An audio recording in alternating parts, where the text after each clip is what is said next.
And now on to Alex Cox returns with another season of cult films in the Moviedrome. So take your seats please and be warned that the first film tonight, Mad Max 2, is a violent science fiction excursion into a future post-nuclear world.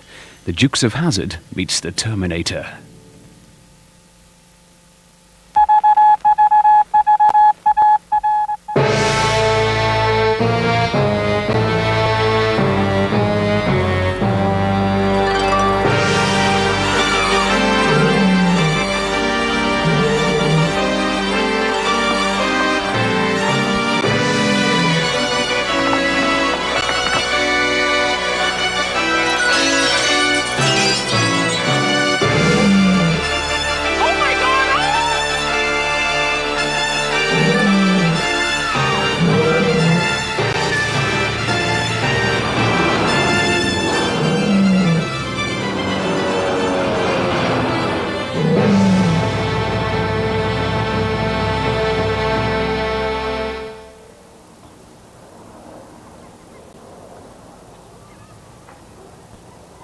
Good evening and welcome to the 5th season of Moviedrome. You see, there really is no shortage of weird and interesting cult-type films, in spite of the abysmal dreck which passes for entertainment in the contemporary cinema.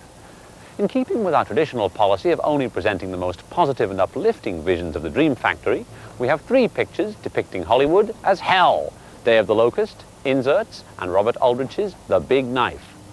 Aldrich remains the most prolific Moviedrome director, but he receives strong competition this year from Canada's own David Cronenberg.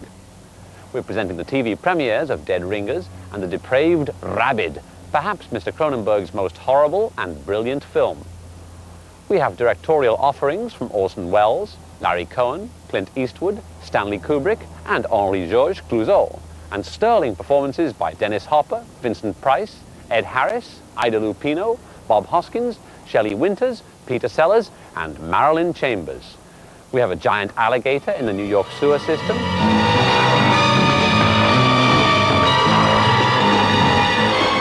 and a pterodactyl in the Chrysler building.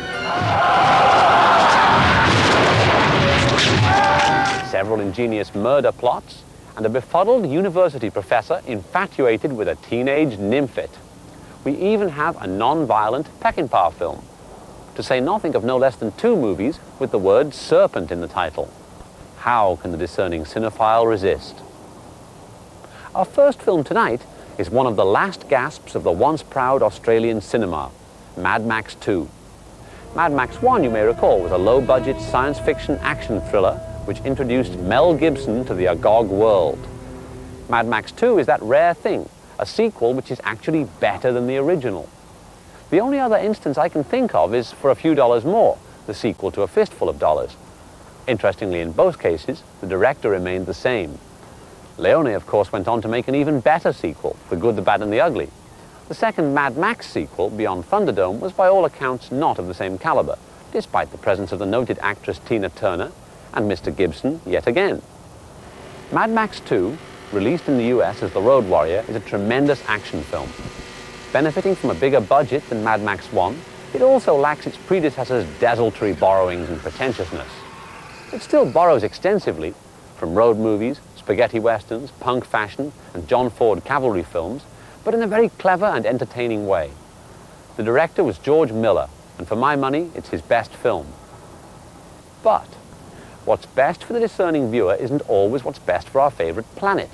And Mad Max 2 really should have been forced to file an environmental impact report before beginning shooting.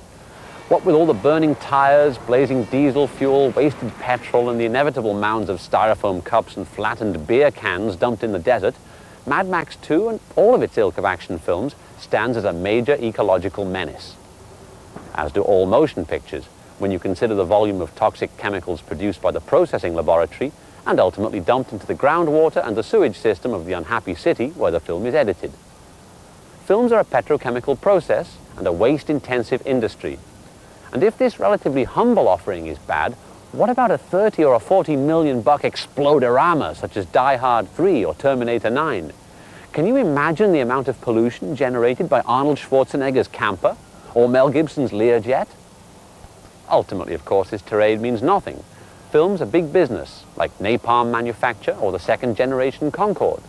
But to reduce waste in the entire entertainment business, don't watch big-budget Hollywood movies, which are disproportionately idiotic in their excess.